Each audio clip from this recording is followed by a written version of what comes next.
¿Qué tal? Saludos, muy buenas noches. Bienvenidos a Vía V. Les saludamos como cada día desde la redacción central de La Voz de Galicia. Es lunes 31 de enero.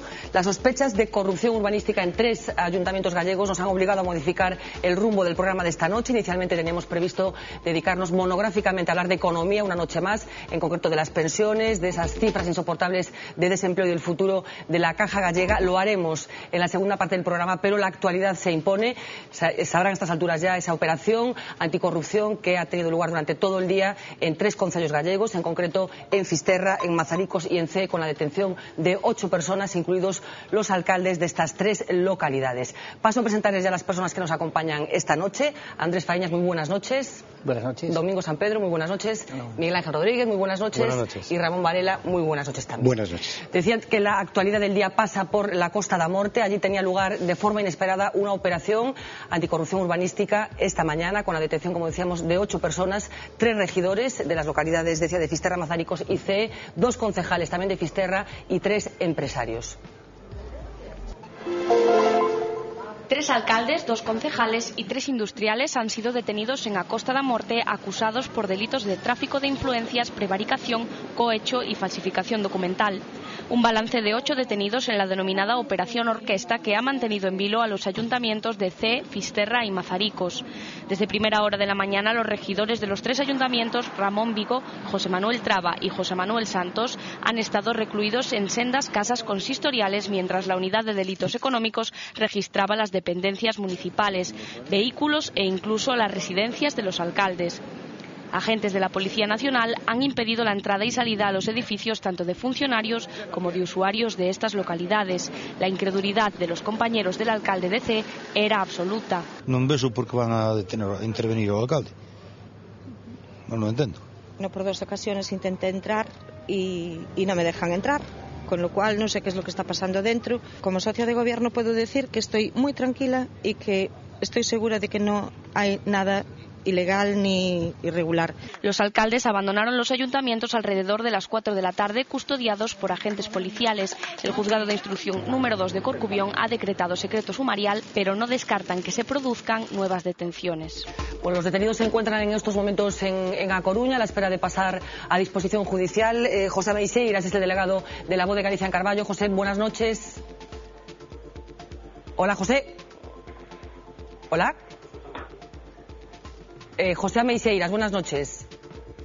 Nada, tenemos problemas con esa comunicación. Una primera valoración, Domingos, de esta operación, en principio anticorrupción urbanística, a la espera de que el juez decida qué hace con los 8 detenidos. Sí, pois en principio parece evidente que hai unha asociación, non, entre política municipal, urbanismo e posibles indicios de actividades delictivas, non?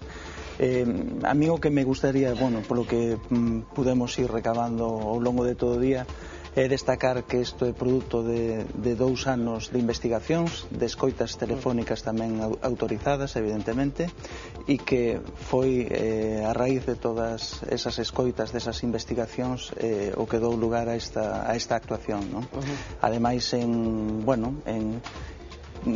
trátase duns concellos donde sí hubo unha actividade urbanística, digamos, frenética, non? No caso de Fisterra é moi chamativo.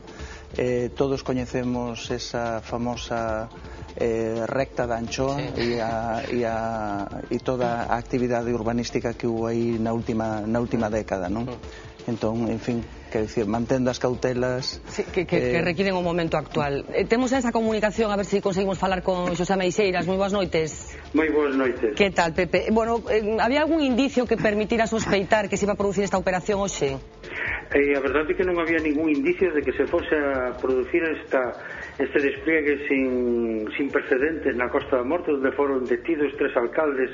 Desde que se aprobou a Constitución non se produciron feitos destas características, pero sí que as persoas que tiñan certa conexión co xulgado de Corcubión sí que podían sospeitar de que algo se estaba traballando, porque esta é unha operación que se ven levando polo menos hai 6 meses, e algo había trascendido, o que pasa que non se coñecía o camiño que levaba a investigación, nin a quen implicaba, nin por onde se levaba. Pero sí, o xulgado de Corcubión dera mostras de ter traballado algo neste campo. Cal é un pouco o ambiente que se respirou hoxe durante todo o día, e supoño que seguirá mañana tanto en Cee como en Fisterra, que son dous concellos do voso ámbito, digamos? Vamos, a situación foi de absoluta sorpresa, incredulidade, a verdade é que a xente non daba crédito a presencia de decenas de guardias civil, de policías nos seus concellos, nestes 3 concellos en concreto, en Fisterra, Mazaricos e Cee. Todo o día o público, a xente estuvo pendente do que sucedía nos consistorios. A empresa presuntamente implicada en propiedade de Daniel Ogando ten moita actividade nesa zona? Esta empresa dedícase á construción e nestes tres concellos levou a cabo traballos de instalación de céspede artificial nos campos de fútbol de Mazaricos, no campo de fútbol de Fisterra, tamén fixo construiu a parte da obra da Casa de Cultura de Cee, tamén fixo outro tipo de instalacións similares no Concello de Fisterra e tamén outro tipo de obras. Cada unha destas obras estaba valorada en varios centos de miles de euros, pero a investigación parece que empezou, ou polo menos tivo certa importancia, o tema das orquestas, porque un dos empresarios detidos dedicábase á contratación de orquestas, precisamente así se chama operación, e a partir de aí foi onde xurdiu toda esta operación. Para rematar, Pepe, un pouco cal é a folla de ruta a partir de agora? Está previsto que mañá pasen a disposición judicial? Sabes un pouco cal vai ser o calendario a partir de agora? As fotos consultadas ao respecto din que hai 72 horas e o único que dixeron é que neste tempo podíanse tomar 3 decisións, que, como é obvio en todos os casos, que é a saída libre dos implicados, ou polo menos de algún deles, a saída con cargos ou a ingreso en prisión. É todo canto se pode saber. Bueno, pues estaremos viendo pendentes de esa operación. Gracias, Xosé Meixeiras, delegado de La Voz en Carballo. Muchas gracias. Bueno, una operación que, como decía el mismo Pepe Meixeiras, es la primera vez, una operación de una envergadura que no se había producido desde la democracia. Yo, es decir, nada que decir respecto a los meses de investigación y a todas las, medios materiales y humanos que se hayan puesto en el empeño. Nada que decir respecto a la operación de hoy, si las conclusiones, y parece que hay indicios más que suficientes, es que puede efectivamente haber un delito, y lo único, desear que la agilidad a partir de ahora y la eficacia y la discreción también sean la tónica dominante, porque situaciones de este tipo lo que hacen es alterar sensiblemente la vida de los municipios. Hoy, bueno, nos comentabais ahora que no ha habido actividad, lógicamente, en los municipios, que se han intervenido también las casas y los bienes de todas estas personas. Por lo tanto, yo creo que ahora lo que hay que demandarle a la justicia es una acción lo más ágil posible para que esta situación de indefinición, porque la presunción de inocencia hay que considerarla en todos los casos, que esta situación de indefinición se resuelva con mucha agilidad. Bueno, hablamos de que hay 8 detenidos, efectivamente, que en estos momentos se encontrarían en dependencias policiales aquí en A Coruña, a la espera de prestar declaración ante el juez. Se supone que podría suceder mañana. Una relación de 8 personas en la que, como decíamos, hay 3 alcaldes, 2 concejales de Fisterra y 3 empresarios. La denominada Operación Orquesta se ha cobrado en Galicia hasta 8 víctimas, incluidos 3 alcaldes, en una intervención policial sin precedentes en Galicia. Uno de los detenidos es Ramón Ramiro Vigo, el alcalde de Cee desde la última legislatura. Gobierna gracias a una coalición de su partido, Independientes por Cee, con el PSDG. José Manuel Traba, alcalde popular de Fisterra, gobierna en solitario gracias a la mayoría que posee en el municipio. Es el regidor local desde hace 9 años. El también alcalde popular José Manuel Santos es el tercero de los detenidos. Llevan el cargo 16 años, es decir, desde 1995. Al igual que el regidor de Fisterra, su partido gobierna en mayoría en el municipio. Junto a los 3 alcaldes han sido detenidos 2 concejales, los 2 del Partido Popular y ambos del gobierno de Fisterra.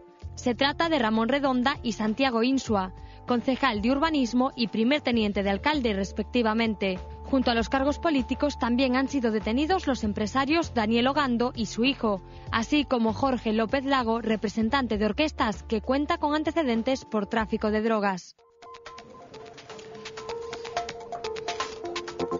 Bueno, esta es la relación de detenidos hasta ahora. Fuentes de la policía dicen que para nada, en absoluto, está cerrada la operación, con lo cual podrían producirse más detenciones en las próximas horas. Tenemos una nueva comunicación, en este caso con Carlos Fernández, presidente de la Federación Galega de Municipios e Provincias. Muy buenas noches. Hola, buenas noites. Bueno, que valoración se fai dende a FEGAM do que sucedeu hoxe na Costa da Morte, que, como nos decía o delegado de La Voz en Carballo, é unha situación que non se vivira nesa zona dende a chegada da democracia?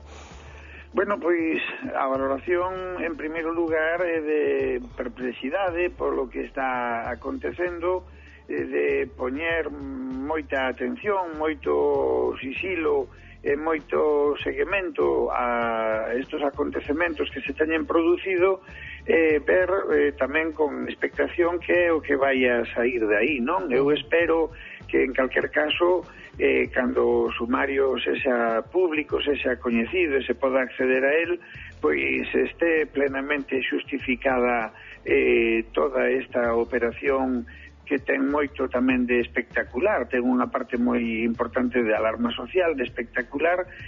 Supoño que todo isto se corresponderá co que logo aconteza finalmente, porque xa temos visto en outras ocasións como a espectacularidade en algunhas detencións logo non se corresponde co que acontece máis tarde, non?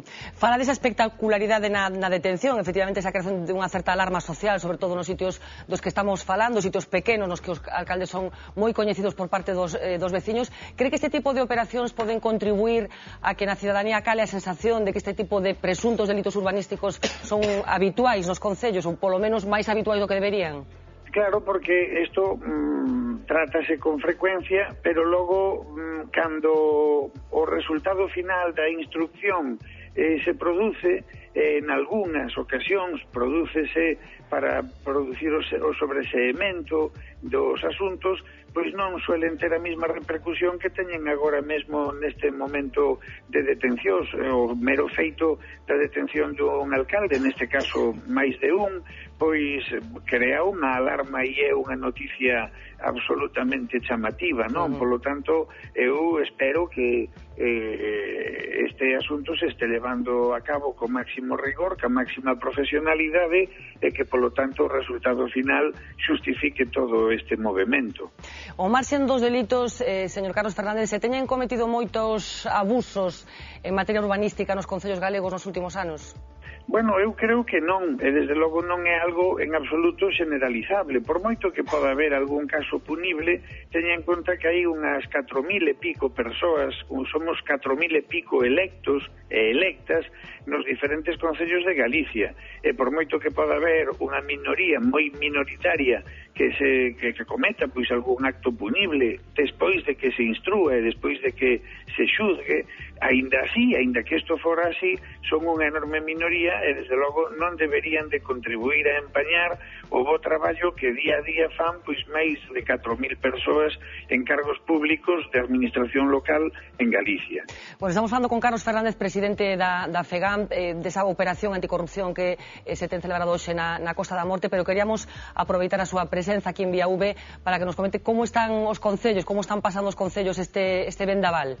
Bueno, pois con moitas dificultades, é unha situación económica moi adversa en xeral, todo o mundo está a sufrir as consecuencias desta crise, e no caso dos concellos que non temos para nada pois resolta a vía de financiación ordinaria do concello, unha vía de financiación estable das administracións locais, pois estámoslo pasando pois si cadra peor que o conxunto da ciudadanía. Por lo tanto, arrastramos esta situación e imos compoñendo pois como podemos, e saindo pois en base a programas, a plans específicos.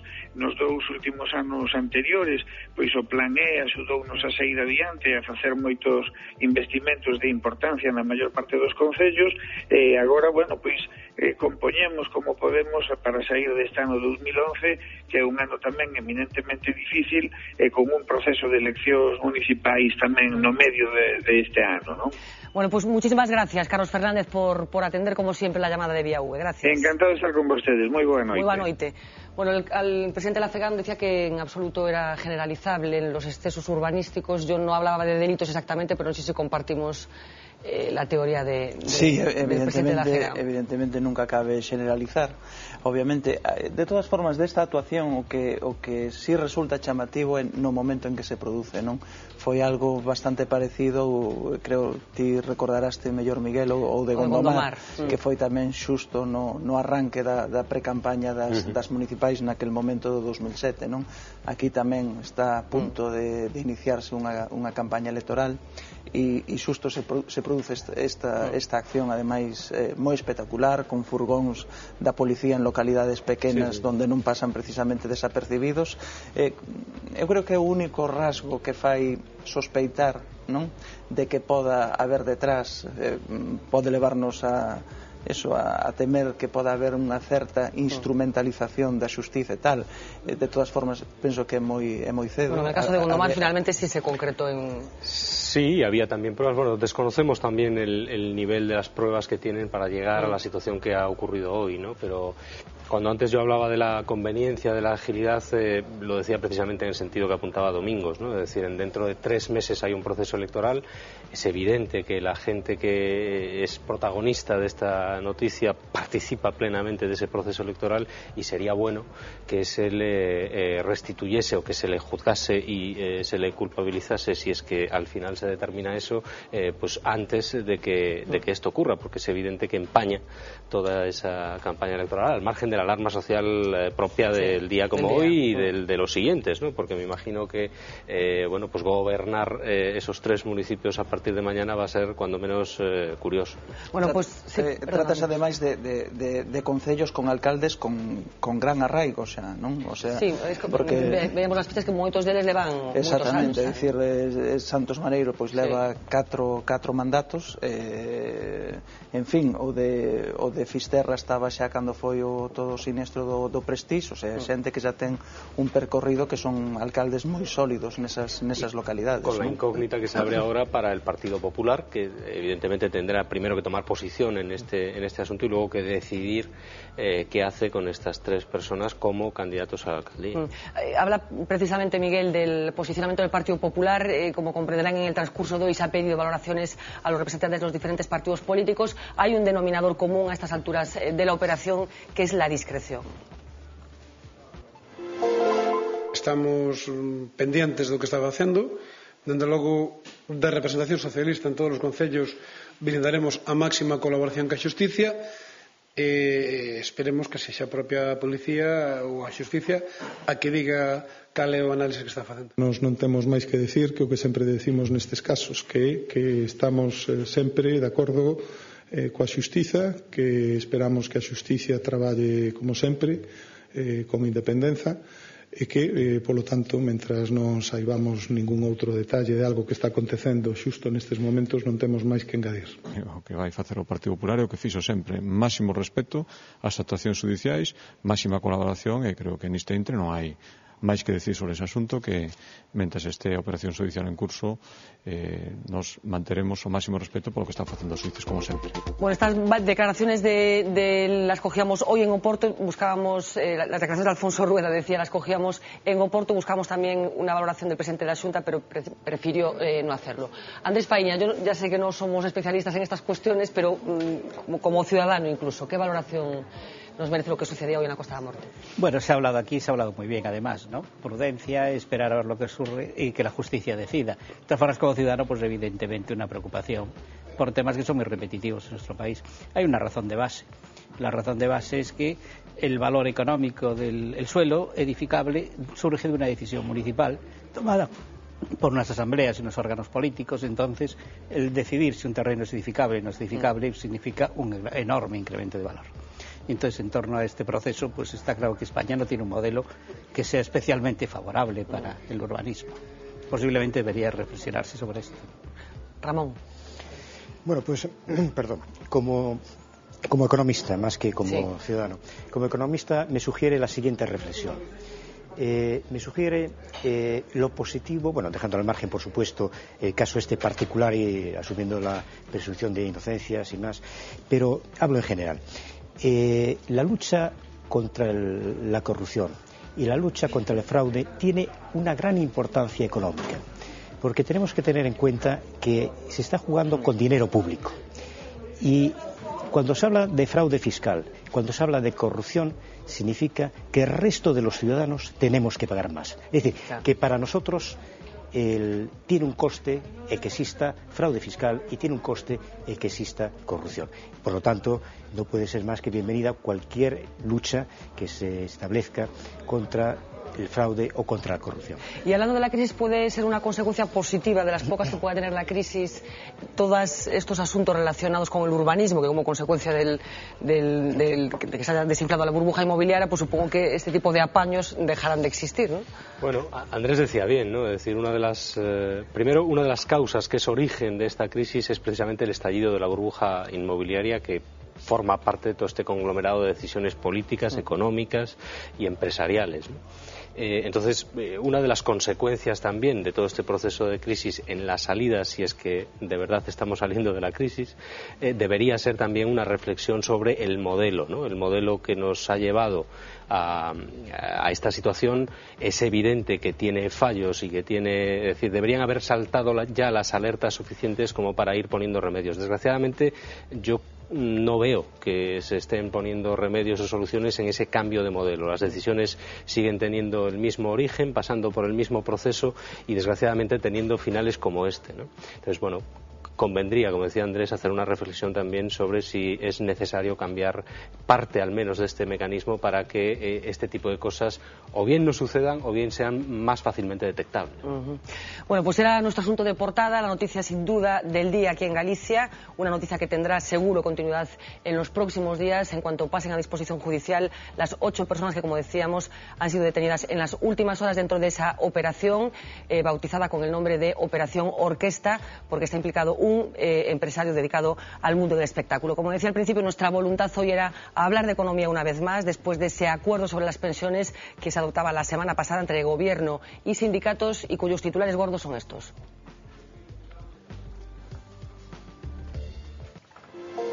La reforma de las pensiones resultante del acuerdo entre el Gobierno y los sindicatos nos deja una nueva edad legal de jubilación, que se irá introduciendo progresivamente a partir del 2013. Serán los 67 años como norma general, pero los que tengan al menos 38 años y medio cotizados podrán seguir retirándose a los 65. También se mantendrán los 65 para las profesiones penosas, aún pendientes de concretar. Para cobrar la pensión máxima habrá que tener un mínimo de 37 años cotizados.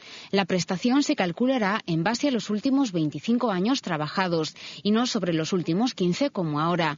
Esta ampliación será con todo progresiva hasta el 2024. Se endurecen las condiciones para acceder a la jubilación parcial y a la anticipada. Esta última podrá solicitarse a partir de los 63 años y a los 61, solo para aquellos que procedan de crisis empresariales. Como novedad, se introducen 2 nuevas posibilidades de cotización. Los padres que soliciten una excedencia para hacerse cargo de sus hijos podrán sumar 9 meses por cada uno de ellos, hasta un máximo de 2 años. Y los becarios ya titulados podrán cotizar por sus prácticas también hasta un máximo de 2 años, y siempre que las empresas coticen por ello. Sin embargo, esta reforma estará abierta a ajustes, ya que cada 5 años se revisará el sistema en función de la esperanza de vida a partir de los 67 años. Bueno, pues los titulares gruesos de este acuerdo sobre las pensiones que, como decíamos, adoptaba la semana pasada en el transcurso de una cena al presidente del Gobierno con los líderes de los 2 principales sindicatos, titulares que queremos comentar con nuestros economistas de cabecera y con nuestros compañeros, pero será después de la publicidad.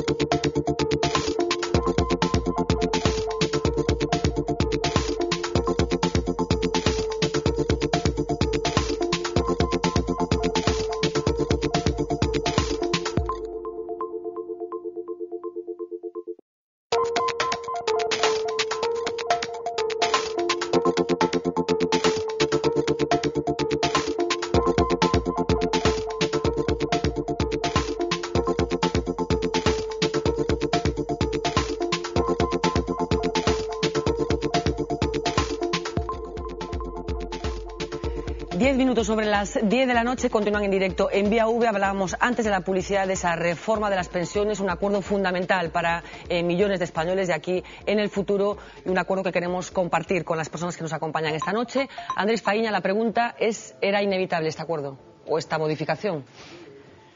Sí, la modificación es inevitable porque nuestra población envejece y tenemos un horizonte de estancamiento económico. Entonces, de aquí a 10 años, las previsiones pues son que el sistema va a tener sus dificultades. En ese sentido, poner orden en el sistema es bueno.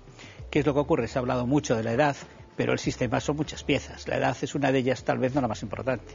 Hay otra fundamental, que es que ha pasado el promedio del cálculo de la base de cotización de tu pensión, la cuantía de la pensión, se va a calcular no con las bases de los últimos 15 años, sino con la base de los últimos 25. Se va a hacer progresivamente y gradual, pero aún así esto va a suponer un descenso importante también en la cuantía media de las pensiones, pero hace unos años que posiblemente a nosotros ya no nos afecten. A la gente de 40 sí, tendrá que hacer sus cálculos. Nos afecta, Andrés. Nosotros ya hace muchos años que pasamos los 40. Ramón. Sí, bueno, sí, efectivamente, ya lo ha dicho Andrés. Dicho en plan, si tú quieres, más divulgativo. Vamos a tener que trabajar más para ganar menos, para cobrar menos pensión. Eso es lo que va a suceder. ¿Que era necesario? Sí, era necesario por las razones ya expuestas por Andrés.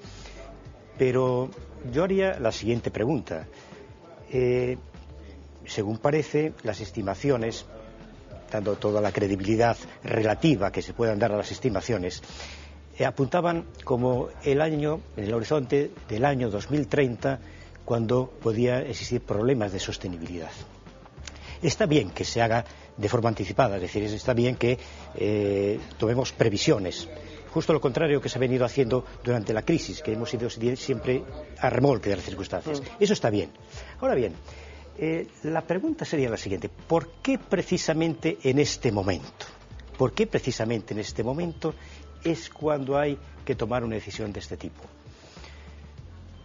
Respuesta. Sí, por favor. Mercados, Bruselas. Los famosos mercados. Los mercados y la famosa presión de sobre. Para subir nota para que baje la prima.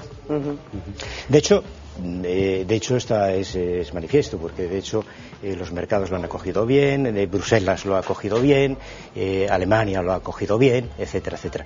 Pero no es el único caso. Hoy los temas que vamos a tratar, en casi todos ellos, el objetivo, independientemente de que tuviese su motivación o no, el objetivo último era amansar a los mercados. La pregunta es, ¿nos paramos aquí ya o esta es una primera reforma que obligará a tomar otras cuantas en el transcurso de los años que sea necesario? Yo me temo que sí. Lo digo porque, vamos a ver, todo esto parte de que coyunturalmente tenemos una situación con una cifra de paro y con una pirámide de población que hacen prácticamente imposible que no te pares a reflexionar sobre qué nos va a pasar con nuestro sistema de pensiones, ¿no? Pero creo que la medida se ha tomado también desde un punto de vista muy coyuntural, es decir, para salvar la situación con la foto fija que hoy tenemos, que no va a ser la foto fija ni económicamente, ni desde luego demográficamente, de aquí a 30 años o a 25 años, ¿no?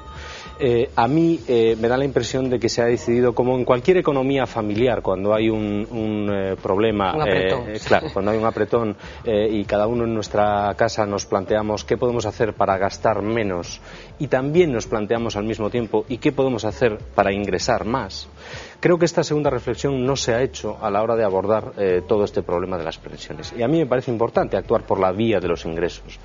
Hay importantes figuras, entre ellos el exministro Jordi Sevilla, socialista, aquel que le enseñaba en 2 tardes economía al presidente del gobierno, que están hablando abiertamente de que el gobierno tiene que ser más valiente a la hora de insuflar más dinero y que no dependa únicamente del sistema de las pensiones de las cotizaciones de los trabajadores, de las cotizaciones que genera el mercado laboral. Y yo creo que introducir dinero pues emanado de las rentas del capital en el sistema de pensiones garantizaría, blindaría mucho más ese sistema. Creo que es una medida que a la larga hay que hacerla y que no depende nada más que de una prioridad política, de que políticamente se decida que el sistema de pensiones y que blindarlo es una auténtica prioridad política y que por eso se destina dinero de otras vías hacia esa bolsa, pues precisamente para garantizar no solamente la estabilidad del sistema, sino que las pensiones sean más dignas de lo que probablemente vayan a ser si solo se toman este tipo de medidas. Claro, Andrés, porque un niño que nazca mañana, ¿estaríamos en condiciones de asegurar que va a cobrar una pensión cuando se jubile? Bueno, con toda la incertidumbre que implica un plazo tan largo, yo creo que sí. Es más, yo creo que el estado de bienestar no está en cuestión. Lo que hay que buscarle es nuevos mecanismos para instrumentarlo. Incluso, perdonadme que entre un poco en el tema de la filosofía. Se habla mucho de liberalismo, neoliberal, pero el liberalismo de hoy es totalmente distinto del liberalismo de hace 50 años o de hace 100 años. Por una causa fundamental. La posición del liberalismo de hoy no niega que todos debamos tener unas rentas de igualdad o una solidaridad. Eso no se niega. Lo que se dice es incluso que eso no debería estar en manos del albur político, que eso no debería decidirse por una simple mayoría en el Parlamento. Tendría que estar colocado en una ley, en una superley, incluso algunos han dicho que en la Constitución, y que debería manejarse solo con mayorías muy calificadas. ¿Por qué? Porque afecta al régimen básico de la vida de las personas. Bueno, pero hay modelos, ¿no? Por ejemplo, Gran Bretaña probablemente esté equivocada, pero no tiene un sistema de pensiones como el de aquí, ¿no? No es universal el derecho a la pensión en Gran Bretaña, por ejemplo, un país... No, sí, Gran Bretaña es universal. Es universal el sistema de pensiones. Tiene que haber unas cotizaciones, pero en general sí. De hecho, fueron ellos los que inventaron el sistema universal. Fue el plan Beveridge, justo poco después de la guerra, cuando terminaba la Segunda Guerra Mundial. Incluso fueron los que crearon esa idea de la cobertura universal. Ahora, dentro de la cobertura, esto es importante. El valor no se niega. Lo que hay que ver es cómo se instrumenta. Y es un mecanismo de solidaridad. Y tampoco se discute mucho que el mejor mecanismo de solidaridad para las pensiones a tan largo plazo pasa por el Estado y por el sector público. Hay imaginaros la enorme cantidad de dinero y de fracción del PIB que mueven las pensiones. Esto hacerlo a través de fondos de capitalización puramente sería imposible. Esa solidaridad surge de que los que trabajan hoy, o trabajamos hoy, transferimos nuestra riqueza y nuestra renta a los que están retirados. Y eso es el fondo de cualquier mecanismo de seguridad social. Yo lo que pondría el acento es en la parte de los ingresos, pero en la parte de los ingresos del crecimiento económico. Porque exactamente igual que en la demografía funciona la renta. Si hoy tenemos un nivel de renta de 10 y esto va creciendo continuamente un 3%, es igual que si nos creciera la población al 3%. Porque cuando llegue la época de las personas que se han retirado, hay mucho mayor base de riqueza y de renta, de PIB, para pagarlas. Funciona exactamente igual que la demografía. O sea que lo que se puede perder en demografía se puede ganar en PIB. ¿Qué es lo que ocurre? Que tampoco en este momento las perspectivas de PIB son buenas y entonces esto lo que hace esa necesidad acuciante de dar una credibilidad al sistema. Porque en el fondo las pensiones son una deuda implícita. No es una deuda formal emitida en un título de deuda, pero se sabe que hay que pagarlas y que es una deuda del Estado. Domingos. Sí, vamos a ver, eu coincido cos dous economistas aquí da mesa en que o acordo si era necesario. A primeira vez que en España se legislou para poñer a edade de xubilación aos 65 anos foi en 1919, esa choveu, creo que daquela nin siquiera Rubalcaba era ministro, e entón penso que exactamente, quero decir, que falamos dunha época, evidentemente non eran universales. E que a esperanza de vida debía andar por aí. E a esperanza de vida que era inferior aos 50 anos, xa quixeran moito chegar aos 65. O sea, por esa regla de 3 tiñamos que xubilarnos agora aos 100 e pico anos. Exactamente, entón non cabe duda que era necesario facer algo, non? Do que discrepo máis é das formas, non? Eu penso que esa foto, esa negociación do goberno cos sindicatos é insuficiente. Eu creo que tiña que ser un gran acordo político de todos, polo menos dos dous partidos mayoritarios, cos sindicatos e coa patronal tamén, un acordo máis amplio, e eu creo que precisamente pola forma en que se produxo este acordo vai a limitar a capacidade do goberno para vendelo, non? Esa vai a ser a principal diferencia co ano 95 con aquel pacto de Toledo, non?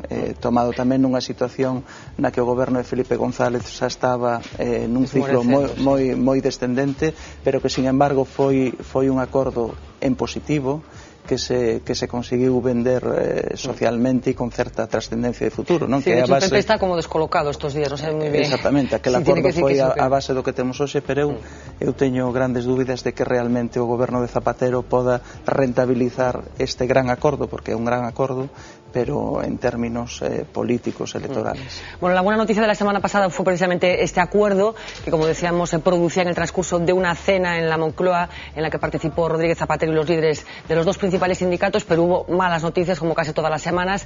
La peor de todas tenía que ver con el paro. El viernes se hacían públicos los datos de la encuesta de población activa y se certificaba algo que todos sospechábamos. En España hay ya 4.696.000 desempleados, lo que significa una cifra récord en la historia de este país.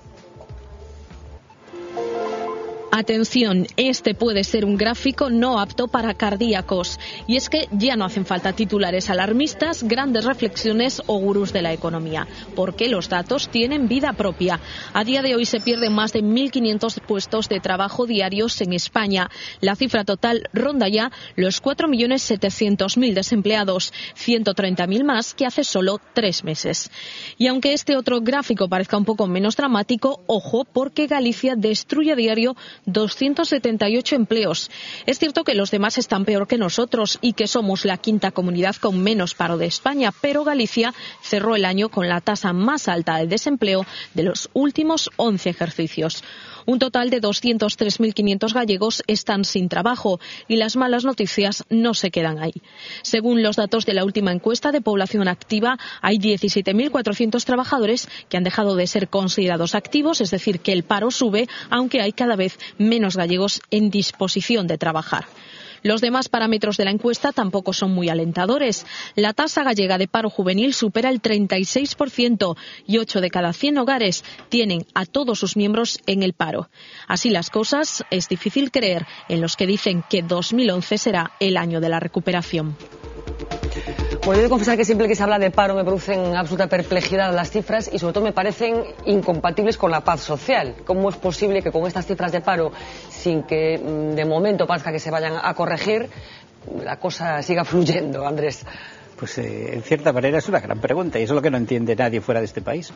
Hace poco tuvimos aquí un congreso internacional y una persona que vino de Chicago llegó a La Coruña un domingo por la noche y la vio medio desierta. Y dijo que horror, está barrida por la crisis. Luego se dio cuenta que aquí los domingos tenemos la costumbre de cerrar, ¿no? Y ya no lo vio tan grave. Y luego al día de diario no lo notaba. ¿Qué puede ser? Bueno, pues la válvula de que pueda haber economía sumergida, la válvula de que hay una solidaridad familiar, la válvula de que hay todo un sistema de transferencias. Y claro, pero ahora se está diciendo que el número de familias en torno al país con todos sus miembros en paro puede llegar a 1 millón. Pero bueno, muchos de esos miembros en paro tendrán sus prestaciones por desempleo. Entonces yo creo que esto también es un ejemplo del colchón.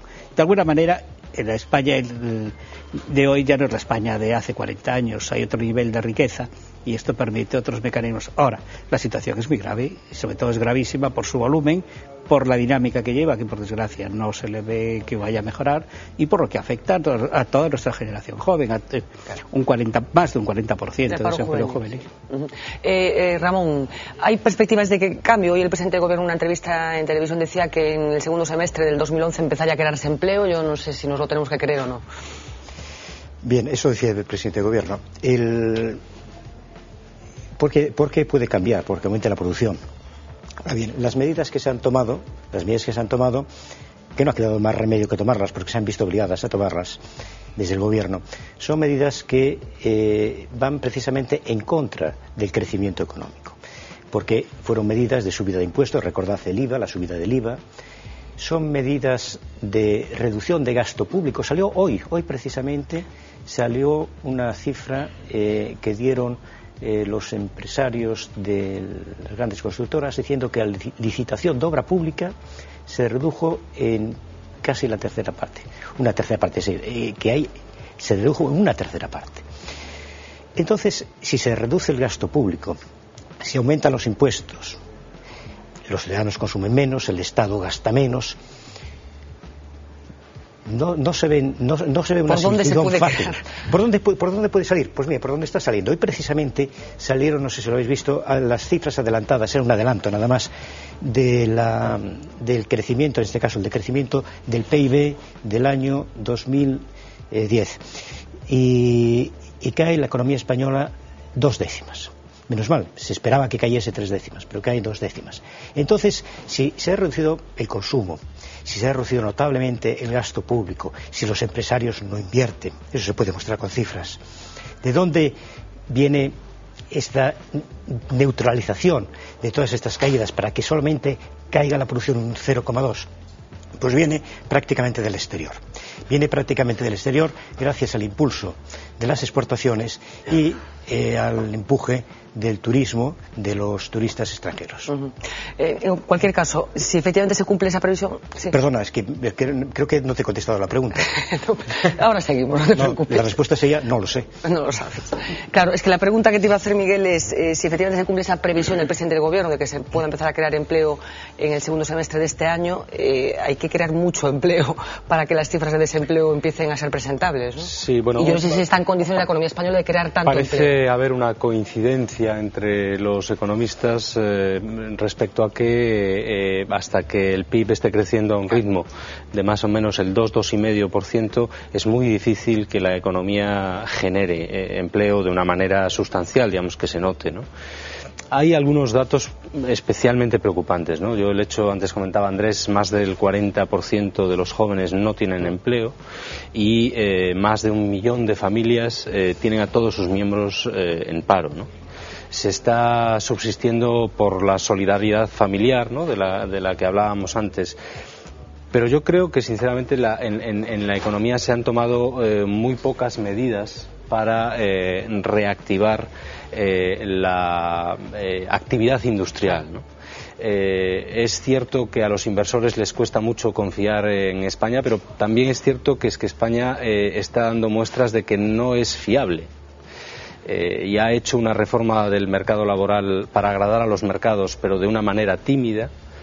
Yo solo quiero recordar que Alemania hizo una profunda reforma laboral hace relativamente poco tiempo, pero la hizo para darle tranquilidad a la actividad de las empresas, es decir, para flexibilizar su manera de afrontar los periodos de caída de producción, para formar de una manera importante a los trabajadores que en esos periodos de producción baja se quedaban sin trabajo.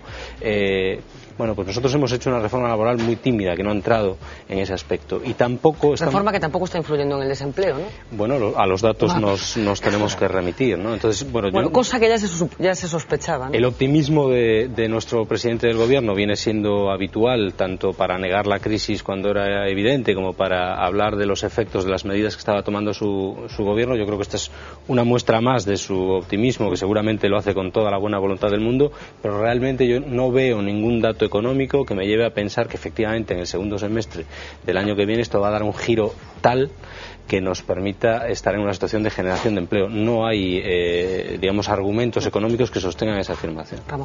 Hacer una matización.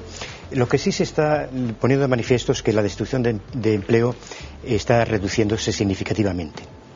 La reducción de empleo el año pasado, es decir, el año 2010, fue la destrucción de empleo.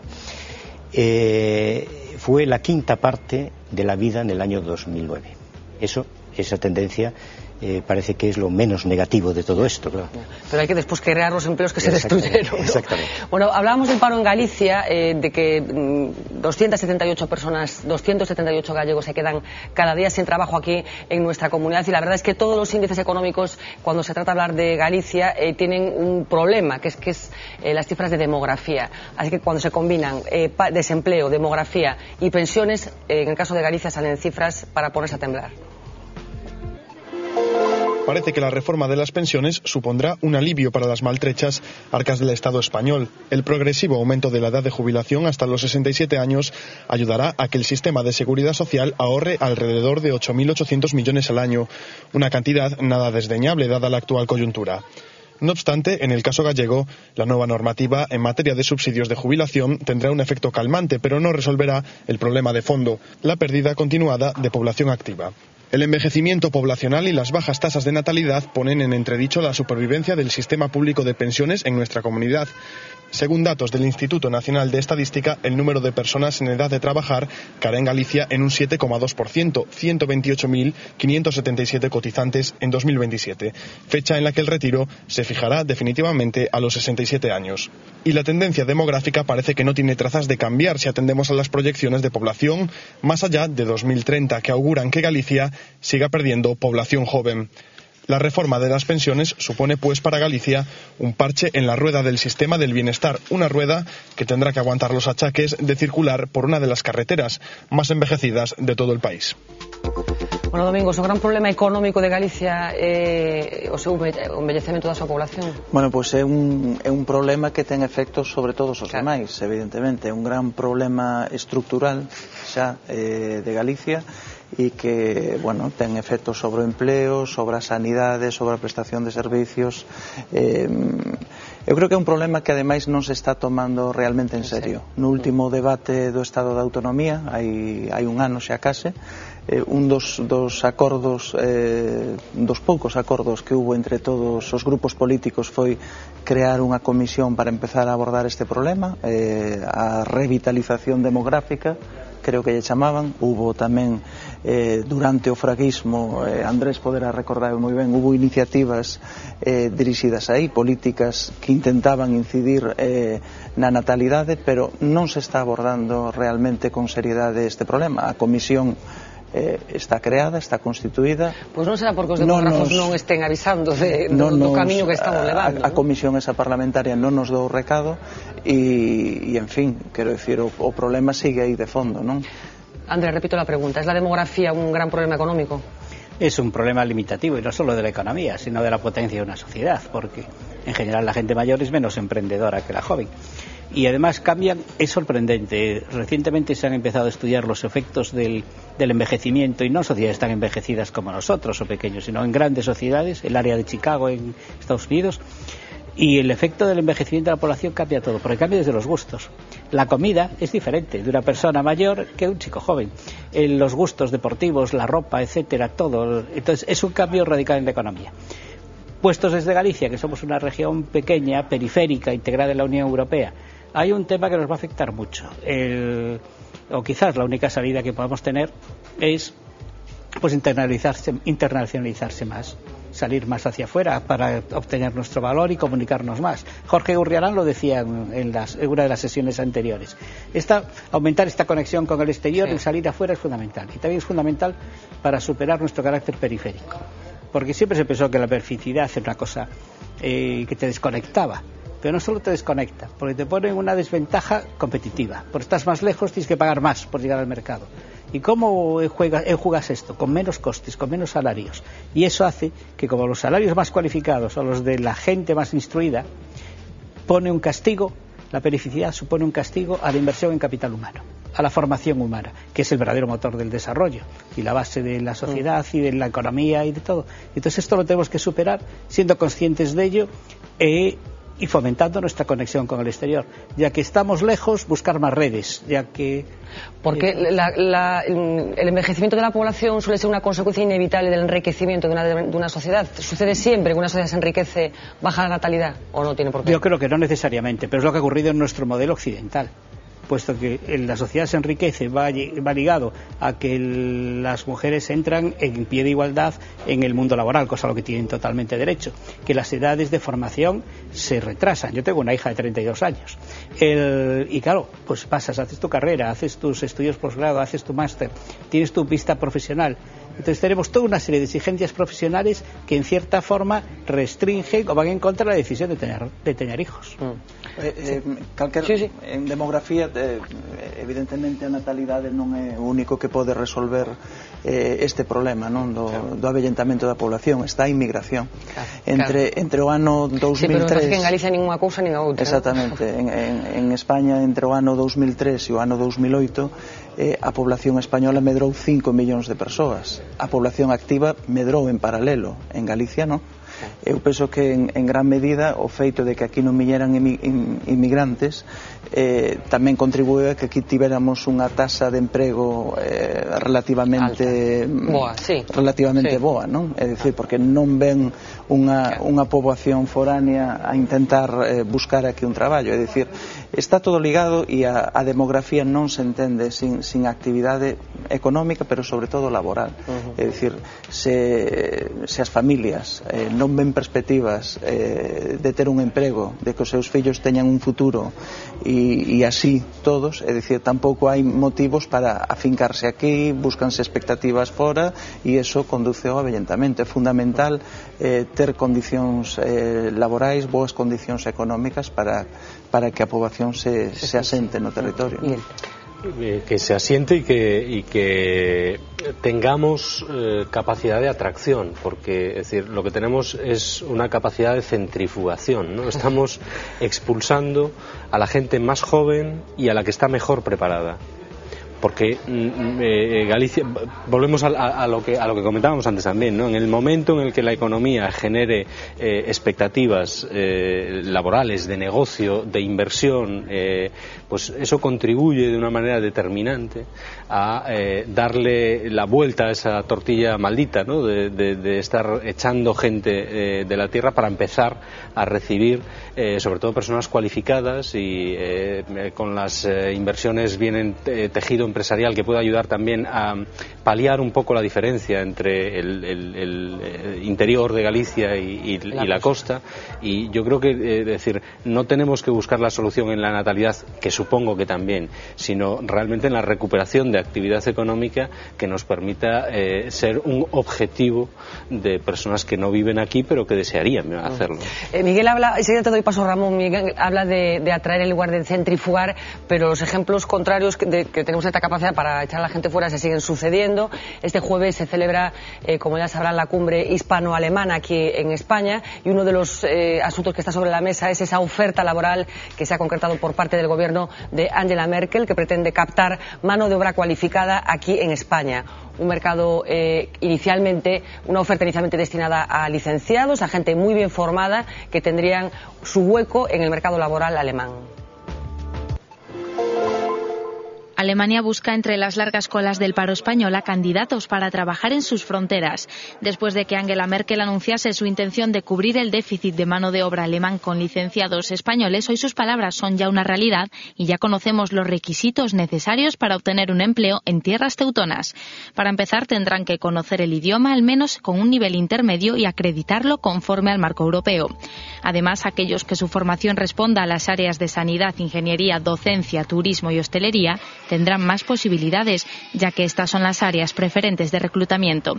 Pero no las únicas. Si usted pertenece a otros dominios profesionales, también puede intentarlo si los conocimientos suficientes de alemán le acompañan. Es solo la antesala de la cumbre hispano-germana que se celebrará el jueves en Madrid, pero la fuga de parte de nuestros jóvenes talentos parece ya asegurada. España observa impotente cómo la generación más preparada de su historia hace las maletas con rumbo a Alemania en busca de las oportunidades de las que aquí no disponen. De este modo y paradójicamente, España hipoteca buena parte de su progreso en virtud de fortalecer la imagen de un euro que no termina de superar su peculiar crisis de identidad. Bueno, analizábamos aquí con la proverbial facilidad de los españoles para aprender idiomas. Probablemente no haya ningún problema con esta oferta, Ramón. Bueno, ahora con los Erasmus es más sencillo. Bien, Miguel Ángel ahí estaba poniendo, desde mi punto de vista, el dedo en la llaga. Al margen del problema demográfico, aquí hay un problema de que Galicia no es capaz de ocupar a su gente. No es capaz de ocupar a su gente y mucho menos a su gente más preparada. Galicia no es un lugar atractivo para ubicar industria. ¿Pero por qué? O sea, hay un dato que es terrible. Hace relación a los 6 primeros meses de este año y alude a las inversiones extranjeras directas en Galicia. Cayeron un 94% con respecto al año anterior.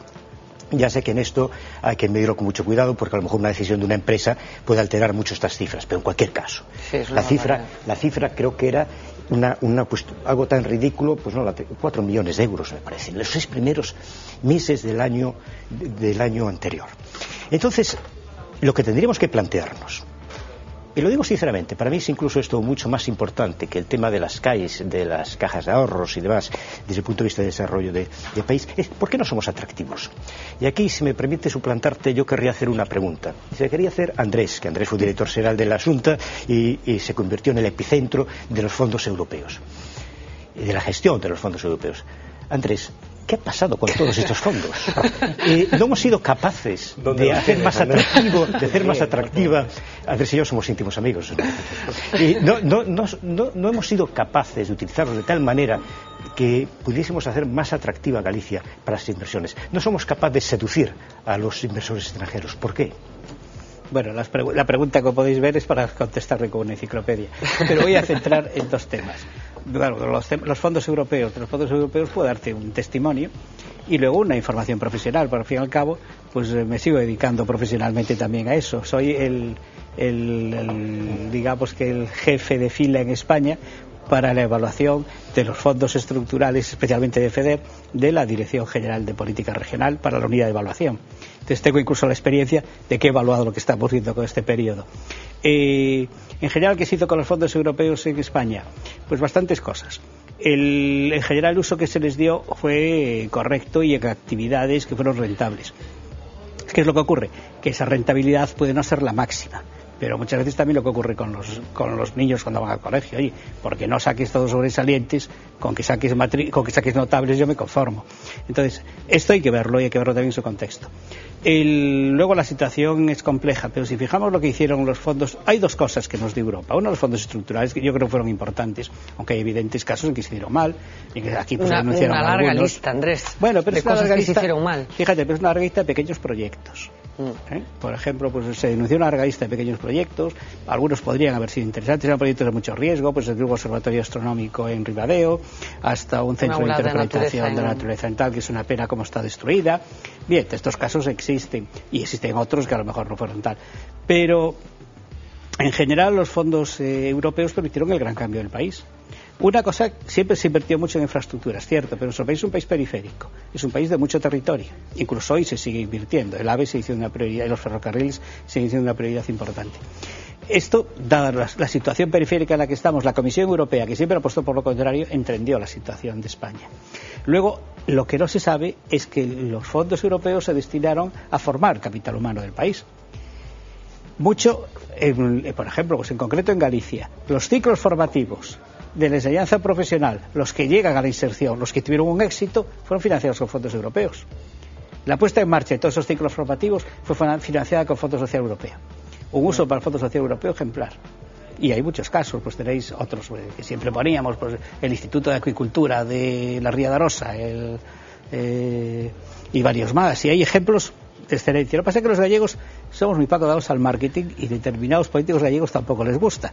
Pero hay muchos ejemplos de estos buenos. Y luego muchas infraestructuras de FEDER. La Universidad de La Coruña, muchos de sus edificios fueron hechos con FEDER. El Centro de Supercomputación de Galicia. Si pasamos una lista a todo lo que se hizo con los fondos europeos, veríamos que hubo una aportación muy importante. Domingo, yo no sé si compartes esta defensa de la utilización que se ha hecho dos fondos europeos. Eu penso que Andrés o que nos está dicindo é que realmente investimos mellor os fondos europeos ca o Mezzogiorno italiano, non? Veo que me parece moita comparación moi pobre.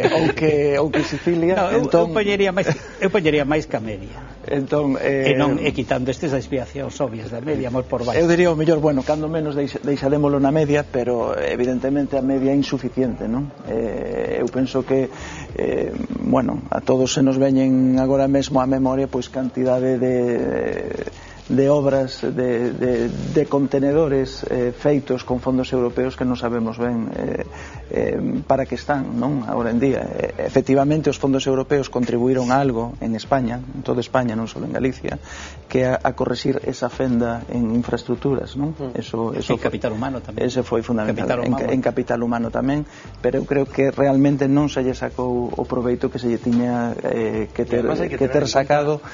E entendo que ti ao mellor non podes estar de acordo con eso, pois non teño ningún problema para facer unha evaluación. De feito, lle fago evaluación a Dirección Xeral de Política Regional. El capital humano que va a volver a Alemania, ¿no? ¿O qué? Claro, ahí va yo. El capital humano que va a Alemania, que vuelve a Alemania. No, porque Angela Merkel fixo un negocio redondo. É dicir, España inviste nesa xente, non? É dicir, fórmalle a esas persoas, concédelle as becas, estudian, forman ou saen por aí, e ela, cando están en disposición de empezar a rendir, a facer algo, a producir e a aportar un valor añadido, pois é cando ela os quer que cheguen ali, non? Me encanta o debate, porque este debate é moi importante, porque pon de manifiesto unha cosa moi importante. Se o ves así, decir, bueno, que é o asesino que ven os americanos, o killer, vale, pues é a fuga de cerebros, vale, moi ben. Pero mira que aquí se van cerebros de todas as clases, máis grandes, máis pequenos. Eso sí, unha parte que digamos que é un fracaso. Non hemos sido quen de crear aquí oportunidades de empreo, de riqueza. Eso é algo que temos que ter moi presente, e que hai tamén. Despois podemos falar un pouco de como evolucionou o sistema empresarial de Galicia, porque hai 30 anos ou hai 20 anos, por falar así, quen tiña maneiras de empresario e quen tiña capacidades de xestión nas empresas galegas. Agora que temos que competir nun gran mercado como a Unión Europea e un mercado unificado, eso fixo tanto por Galicia ou máis que os fondos estruturais, ese impacto da competencia. E así podemos falar para diante. Entón, unha por aí. É un fracaso non ter oportunidades de emprego para eles, pero tamén é unha oportunidade a que se lles ofrece de ir a Alemania en postos cualificados, xa non van a postos de mano de obra sin cualificar. E segundo, mirade ahora a outra parte. Pero si se van allí es que los pierde España, ¿no? Non. Mira tamén o que gana España con eso. Eles van ali e van a ter o que non se les daba aquí, que era a posibilidade de pasar dunha formación universitaria ou dunha formación de escola a ter unha práctica profesional e empresarial. Esa práctica profesional e empresarial a van traer consigo, cando volvan, o van a ter con eles para ter máis relación connosco. Entón, eso é un incremento do capital relacional, inda que teñan que ir fora, que é unha lástima, é un fracaso. Pero iso ten unha parte moi positiva, que eles van a ir fora, van a toparse ali con unhas novas posibilidades, se van a formar, van a aprender profesionalmente, van a aprender empresarialmente, e tal vez deso vai retornar moito aquí. Bueno, Andrés es un optimista. Como retornou os emigrantes. Un detalle que quiero pasar a las Siendo verdad lo que dice, yo solo quiero poner un ejemplo. Quiero decir que tiene que ir en armonía toda la decisión que se tome en este tema, porque si no, no funciona. Y pongo un ejemplo. Nos hemos pasado años trabajando por tener un campus del mar que nos permita formar a científicos del mar, en paralelo al mismo tiempo que estábamos cercenando las posibilidades de crecimiento del sector de la acuicultura aquí en Galicia. Por ejemplo, hemos formado científicos de las telecomunicaciones en Galicia que no tienen dónde trabajar en Galicia en este sector. Bueno, esas son las políticas que tienen que converger, porque es que si no estamos hablando de cosas... Bueno, dejadme que hablemos de las cajas un poquito. Quedan pocos minutos para despedirnos y este fin de semana el presidente de la Xunta, Alberto Núñez Feijóo, concedía una entrevista a La Voz de Galicia y a V Televisión en la que prácticamente dedicamos todo el tiempo a hablar del futuro de Nova Caixa Galicia. Saben que la semana pasada un tsunami recorría el sistema financiero español después de ese anuncio de la ministra de Economía que aventura una bancarización constante y permanente a partir de ahora ya de todas las cajas de ahorro españolas. Nosotros entendemos y queremos y creemos que en Galicia puede haber una entidad financiera gallega que cumpla el requisito básico de cualquier entidad financiera, que es la solvencia, y de la solvencia se deduce la posibilidad de dar créditos a las familias, a los autónomos y a las pequeñas y medianas empresas. Si la mejor solución es capitalizar con aportaciones privadas y se puede llegar a esa capitalización, lo intentaremos, délo usted por seguro. Si el escenario es imposibilitar esa capitalización porque lo que se busca es vender la caja, pues lógicamente lo denunciaremos. Por lo tanto, estamos ante una improvisación histórica, insisto, que es gravísima hacer una improvisación en todo, pero en el ámbito financiero mucho más. Y si no es una improvisación, es una mentira continuada durante un año, lo cual lógicamente sería imperdonable. Bueno, opiniones del presidente de la Xunta sobre el futuro de Nova Caixa Galicia después de esas decisiones adoptadas por el Ministerio de Economía. Se han producido ya reacciones desde que la semana pasada, a principios de la semana, comparecía la ministra Elena Salgado, incluido un manifiesto que han firmado un grupo de economistas gallegos en los que después de analizar un poco la situación que le espera por delante a Nova Caixa Galicia, plantean la posibilidad de que todavía hay tiempo para retomar este asunto. La partida aún no está perdida. Así se titula el manifiesto firmado por un grupo de renombrados economistas gallegos en el que hacen un llamamiento a la unidad social, política y empresarial para salvar a Nova Caixa Galicia. En un artículo publicado en La Voz defienden la importancia de esta caja para la economía de nuestra comunidad.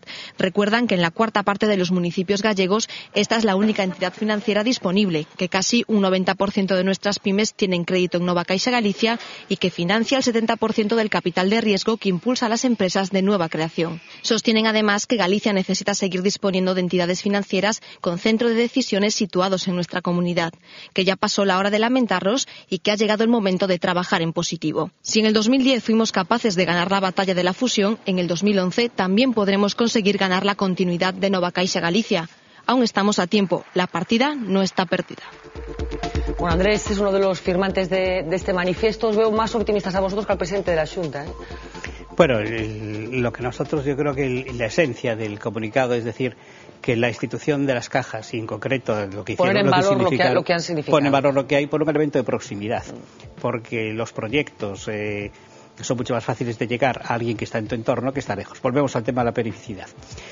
Entonces esto es un valor que debe conservarse. Y debe conservarse también otro tema muy importante, que es dar primacía a ciertos proyectos que tienen una gran repercusión en una economía, en una sociedad. Hay muchos que pueden ponerse, por ejemplo, incluso proyectos estratégicos que a lo mejor tienen baja rentabilidad.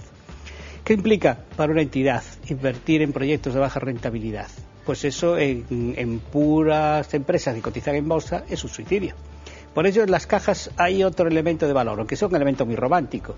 Y Juan Quintás pues me convenció a este romanticismo y otras personas. Pero yo creo que esto también es evidente. Una cierta protección del mercado de las cotizaciones en bolsa, una cierta protección frente a esto es importante para que puedan llevar actividades que no den la máxima rentabilidad. Que sí permitiendo sobrevivir, que sí permitiendo un retorno razonable para recuperar los costes de la inversión y un margen razonable de excedente, pero que no vayan siempre en la línea de máxima racionalidad, de la máxima rentabilidad. Esto en bolsa no puede subsistir, por eso necesita cierta protección. Es importante conservar algo de esto en el modelo que vaya a surgir, pueden ser muchos, y donde ahora los profesionales tengan Claro, pero el camino va por ahí, Miguel. Bueno, yo es decir, a mí me gustaría, ¿cómo se dice?, blandir una lanza o arrojar una lanza por negar la mayor. Es decir, aquí nos están convenciendo, tratando de convencer de que las cajas son poco menos que el demonio y que son malísimas y que hasta que no desaparezcan de nuestro sistema financiero no tiene razón de ser ni prosperará jamás. Bueno, esas cajas tan malas y tan endemoniadas han sido capaces por sí mismas de comerse el 50% del mercado financiero de este país. Es decir, si han llegado a captar y a tener y a manejar el 50% del mercado, tan mal no lo habrán hecho. Y además lo han hecho al mismo tiempo poniendo al servicio de sus dueños, en realidad, toda una obra social que ha revertido, esos dividendos han revertido, dividendos que en la banca se van a los accionistas de esas entidades, aquí han revertido socialmente en todas las comunidades autónomas y en todo su territorio. Otra cosa es que el momento de mercado pues obligue a hacer una reestructuración del sistema y a organizar esto de otra manera. Pero si esto es así y si la conclusión del gobierno es que las cajas no tienen nada que hacer en este escenario, que lo hubiera dicho antes.